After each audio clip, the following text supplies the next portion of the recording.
다같이 사도신경으로 신앙 고백하심으로 10월 14일 금요일 아침 예배를 하나님께 드립니다. 나는 전능하신 아버지 하나님, 천지의 창조주를 믿습니다.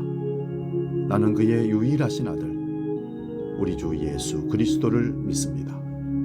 그는 성령으로 잉태되어 동정녀 마리아에게서 나시고 본디오 빌라도에게 고난을 받아 십자가에 못 박혀 죽으시고 장사된 지 사흘 만에 죽은 자 가운데서 다시 살아나셨으며 하늘에 오르시어 전능하신 아버지 하나님 우편에 앉아 계시다가 거기로부터 살아있는 자와 죽은 자를 심판하러 오십니다. 나는 성령을 믿으며 거룩한 공교회와 성도의 교제와 죄를 용서받는 것과 몸의 부활과 영생을 믿습니다. 아멘.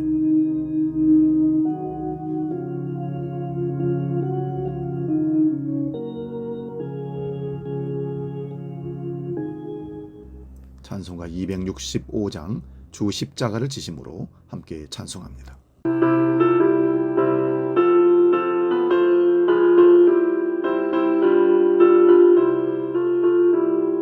주 십자가를 지심으로 죄인을 구속하셨으니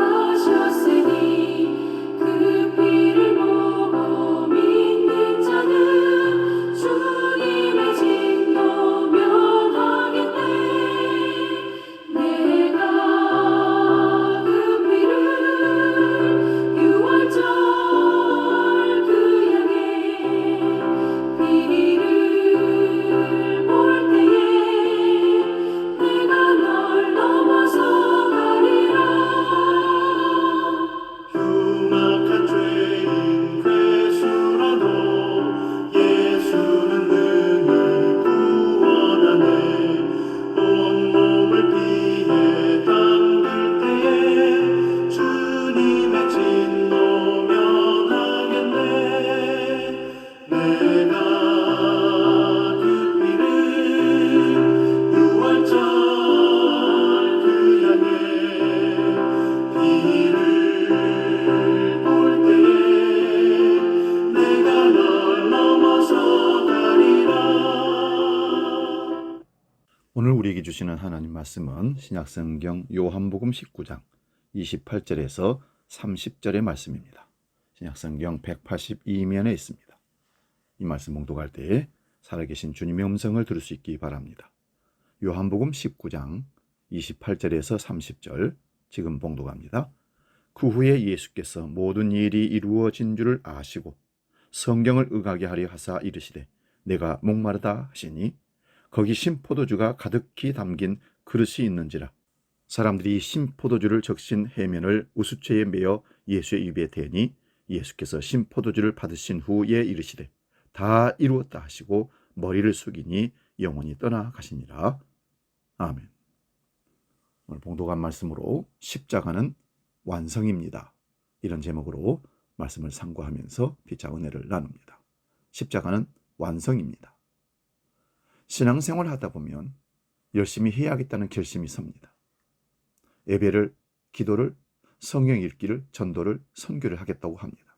그런데 그 일을 하고 성취감을 느끼다 보면 하나님이 좋아하실 거야, 나 때문에 하나님이 큰 힘이 될 거야, 혹은 자기 만족에서 오는 공로의식도 생기게 됩니다.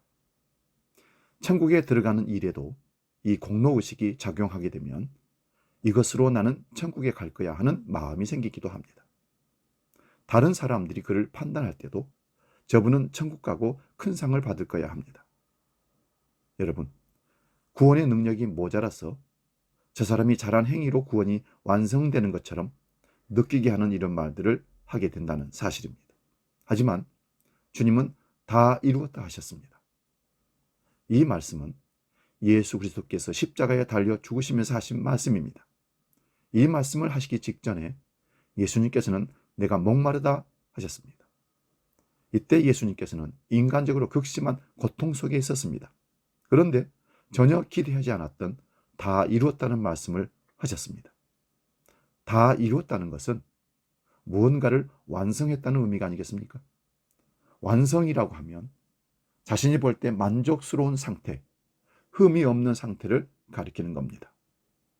그런데 예수님께서는 그렇게도 힘든 십자가의 잔을 마시면서 다 깨지고 상하신 상태에서 다 이루었다고 하십니다. 도대체 이런 상태가 어떻게 다 이룬 상태가 될까요? 생각해보니 이 원리는 하나님께서 처음부터 말씀하신 것이었습니다. 에덴 동산을 한번 생각해 보십시오. 에덴은 완전한 곳이었습니다. 그 에덴 동산 가운데 선악을 알게 하는 나무가 있었습니다. 하나님께서 왜 그것을 거기에 두셨을까요? 에덴 동산은 선악을 알게 하는 나무가 있어야 완성이 되기 때문입니다. 아담과 하와에게 이 동산에서 영원한 행복을 누리는 데 조건이 하나 있었습니다. 그것은 창조주가 계시다는 것을 잊지 않는 것입니다.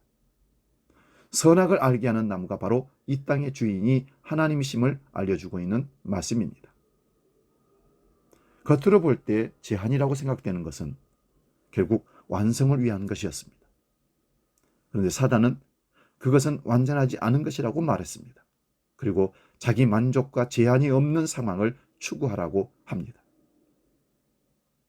아담과 하와는 바로 그 말에 넘어진 것입니다. 그 뒤로 온 세상이 사단의 그 말에 계속 속고 있는 것입니다. 십자가는 우리를 죄에서 구원해내실 뿐만 아니라 우리가 속은 거짓말에서 회복시키는 유일한 길입니다. 진정한 완성은 내가 원하는 대로 되는 것이 아닙니다. 결점 같아 보이는 것을 통해 나를 죽이면 그곳에서 완성을 누릴 수가 있습니다. 사도 바울은 이것을 경험한 것입니다. 바울은 고린도후서 12장 9절에서 이렇게 말합니다. 나에게 이르시기를 내 은혜가 내게 족하도다. 이는 내 능력이 약한 데서 온전하여 짐이라 하신지라. 그러므로 도리어 크게 기뻐함으로 나의 여러 약한 것들에 대하여 자랑하리니 이는 그리스도의 능력이 내게 머물게 하려 함이라. 약점과 아픔을 통해 하나님의 능력이 더욱 온전해진다는 것입니다. 약점이 도리어 하나님의 축복으로 바뀌어서 왔다는 말씀입니다. 우리는 인생을 살다가 원하지 않은 일이 일어나면 당황합니다. 그리고 두려워하고 때로는 원망하기도 합니다. 그런데 십자가는 우리에게 이렇게 말씀하시는 것입니다. 당신의 삶에서 원하지 않은 일이 일어나면 내가 내 인생의 주인이 아님을 기억하라. 만약 그것을 통해서 자아를 죽이면 그곳에서 하나님의 능력을 경험하게 될 것입니다. 내가 죽으면 주님께서 내 안에 사시고, 내가 높아지면 주님은 낮아지시고, 내가 드러나면 주님은 사라지십니다. 그러나 내가 낮아지면 주님 높아지시고, 내가 사라지면 주님이 드러나십니다. 그때 내 인생에 일어난 어려운 일들이 축복이라는 사실을 깨닫게 되는 것입니다. 진짜 문제는 내가 만족스러운 상태가 아니면 안 된다고 생각하는 자아에서 문제가 있습니다. 내가 원하는 대로 내 교회와 가정과 사회가 돌아가야 한다 생각하는 것은 자기 중심적 자아에서 나오는 교만입니다.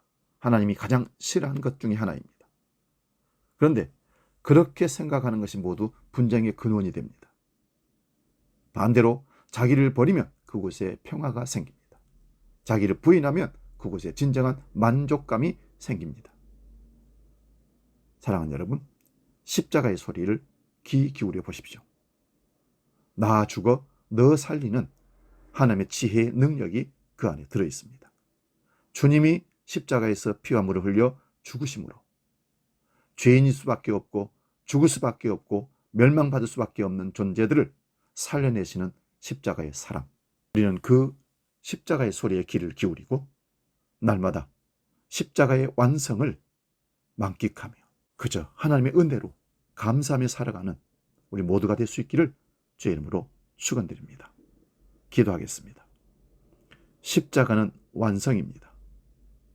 이미 이루어 놓으신 십자가의 사건을 믿음으로 받아들임으로 우리 삶은 계속해서 성화의 단계로 천국으로 향한다는 사실을 깨닫습니다. 우리가 하나님의 능력 앞에 낮아지고 작아지고 버려지고 부인되어질 때 그리스도 예수의 십자가는 더욱 완벽한 모습으로 우리 삶 가운데 자리한다는 사실을 깨닫고 오늘도 십자가의 완성을 믿음으로 나아가는 우리 인생이 되게 하여 주옵소서.